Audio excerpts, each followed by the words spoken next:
Как сказать вам? Я даже не знаю, как сказать. У меня борьба идет, понимаете? У меня каждый день борьба, понимаете? С Навсом. Откуда вы? Я с Кыргызстана. Бестолк, Пахта, привет. Планы на будущее, Нильфар. Планы на будущее? Ой, они такие грандиозные, как будто бы shu darajada grandiozно qilib tashlayapman будущий hayolimdagi mечтalarimni, что bor, как будто бы man nima deydi bir qanaqadir bir direktor emas, o'zi direktor qiziman. Как будто бы prezident qiziday anaqa mечтаlar qo'yib tashlayapman o'zimga to'g'ri qilsam. Вы узбечка, да. И вот. А так у меня каждый день с Навсом вот прям жесткие борьбы. Прям каждый день. Каждую минуту, каждый час.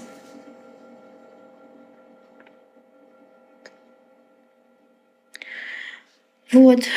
Allohga inson inshaalloh niyatingizga yetgan rahmat kattakonda. Вот именно Allohga inson.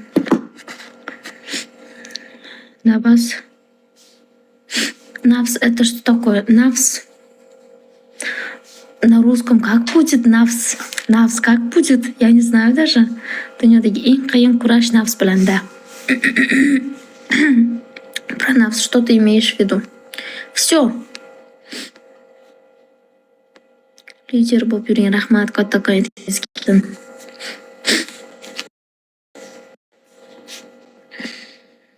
Потребность. Потребность? Навс потребность, ма?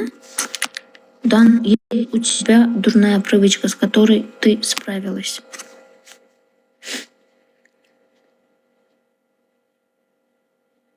У меня нет дурной привычки. Даже не знаю. Я всегда опаздываю. Я всегда опаздываю. Типа жажда навс. Ну, типа того, да. Дорогие, я пойми. Prezident bo'lib keting, rahmat. Opa menga ruschani o'rgating. Mirzabekka kimdir ruschani o'rgatvasin. Bo'lsa kerak. Идеально, voy rahmat. Не пунктуальная. Нет, не совсем, не пунктуальная. Нет. Punktualniga faqat kech qolish ili o'sha narsa kirmaydi. Punktualnostga bitta ish bilan oxirigacha yaxshi spravlyatsiya qilish kiradi-da, как бы. Нет.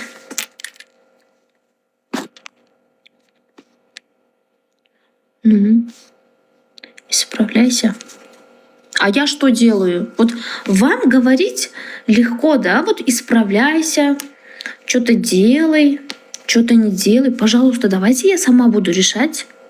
И тем более, я не работаю. Зачем мне пунктуальность пока? Не надо же пока мне. Ну да, я понимаю, нужно быть как-то, понимать, да? То есть и уважать чужое время. Я понимаю это. Из-за этого я всегда пишу то, что я буду опаздывать. Да, что не спишь в такое время? Я спала. Из-за того, что я была голодная, я еще не кушала, я еще не ужинала. И я вот встала. И вот только что покушала. Теперь нормально, теперь хочу спать, если честно. Просто дисциплина надо. Возможно, но дисциплина у меня есть. Почему? Потому что я всегда, вот прям всегда поддерживаю свой организм, свой ЖКТ, калории вот эти, углеводы, цинк, железо, короче, их много. Я имею в виду, исправляешься. Спасибо, очень хорошо разговариваешь на русском, Зор. Рахмат Котакан тут самый. Вот. Как ты там, у тебя красивые глаза. Спасибо огромное. А поки bo'lib Kirgiziyada turasizmi? Yo'q, men hozir Toshkentda yashayman. O'zi asli Qirg'izistonlikman. Man слишком чувствительный odamman-da. Odamlarga ozgincha qo'shildimmi, No, introvert deyolmayman o'zimni. Chunki aksent toza Toshkent. Rahmat. Demoqchimanki, sog' bo'ling. Rahmat. Nima deyotgandim o'zi? To'xtanglar savollar.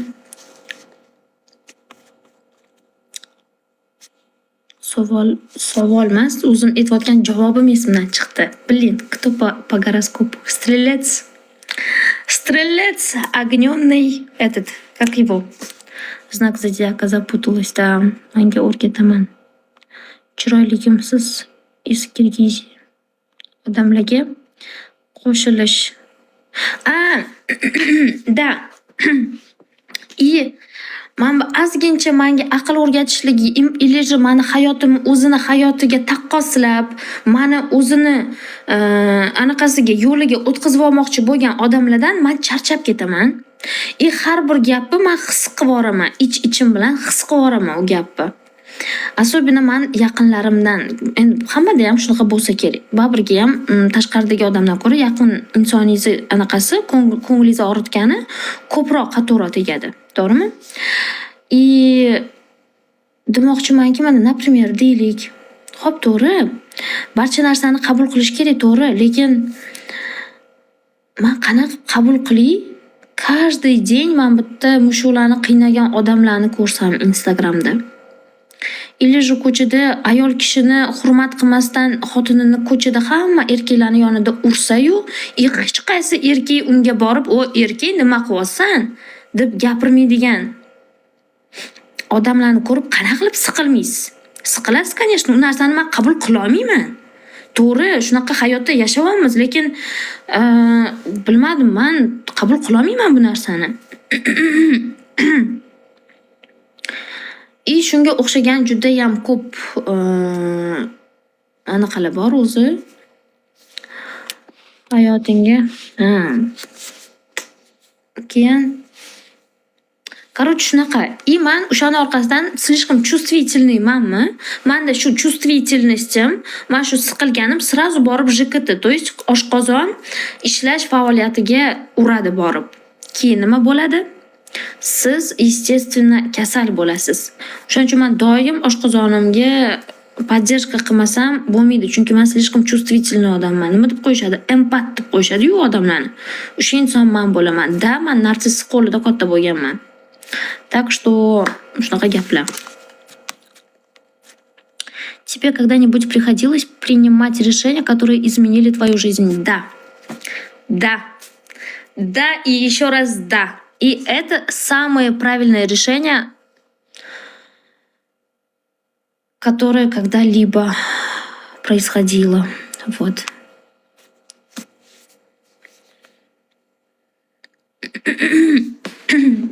Какое решение? Aytaymi? Uyimdagilardan alohida chiqish va, конечно, uyingizdagilar sizni yaqinlaringiz bo'ladi, to'g'ri. Men bu narsani отрицать qilmayman, lekin ba'zida ota-ona o'zi bilmagan holatda, то есть ruschasiga aytganda neosознанно o'zini farzandini baxtli qilaman deb baxtsiz qilib qo'yishi mumkin, tushunasizmi? Baxtsiz qilib qo'yishi mumkin. Bolalarimga ozgincha tarbiyaviy soat o'tay.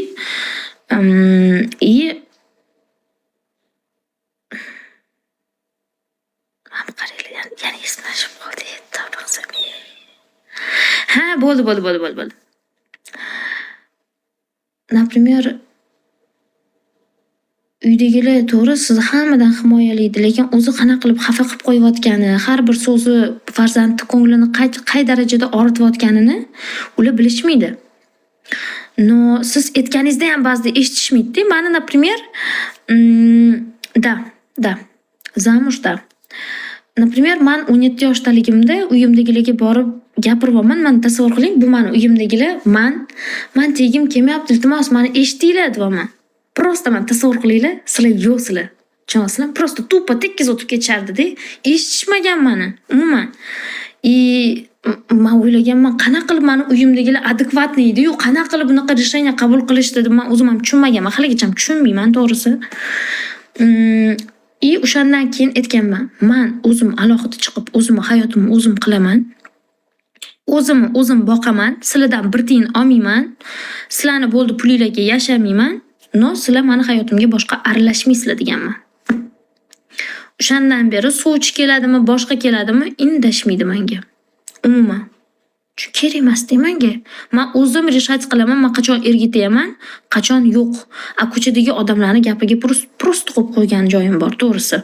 Chunki meni uyimdagilar meni granitsalarimni hurmat qilyaptimi? Ko'chadagilar kim bo'pti menga? Ani hech kim menga.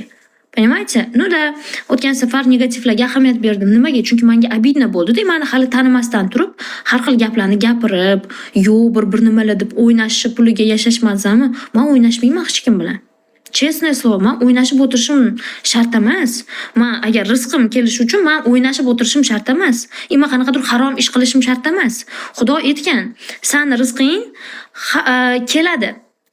To'g'ri, sen harom yo'l bilan ham topa olasan, halol yo'l bilan ham topa olasan, lekin qaysi birini tanlash bu o'zingning qo'lingda." No, ikkalasida ham sani rizqing keladi deyilgan. Shuning uchun tushundim, shuning uchun efiriz yoqar ekan menga. Собака лает, караван идет. Вот, короче, вот такие вот дела. И men shu paytgacha to'g'ri, o'shandan keyin qanaqadir yengil bo'ldim. O'shandan keyin men negativga kamroq ahamiyat berishni boshladim. Qachondan? Juda yaqin insonim bor edi. Haligacha borlar. Aytmayman, lekin u ayol kishi, erkak kishi emas. Men hozir bu yerda minnat qilishda emas gap. Просто ishonasizmi, из кожи вон лезет deyishadi. O'zingizdan harakat qilib chiqarib berasiz. Birovga birovni baxtli qilmoqchi bo'lasizmi? O'sha ma'noda bilmadim. Xullas, uni xursand qilmoqchi bo'lasiz. Yaqin yaxshi ko'rgan insoningizni, bliskiy odamingizni, ayol kishi. Ular hamda aytayotgan insonim. Hamma narsa qilasizda, lekin vaqt kelib, atigi 2 soat kutganini minnat qilar ekan odam. Lekin men ham 2 soat o'ynab o'tirganim yo'q edi. Kvartplatani to'layman deb, men bitta harakat qilib, xazaykamni kutib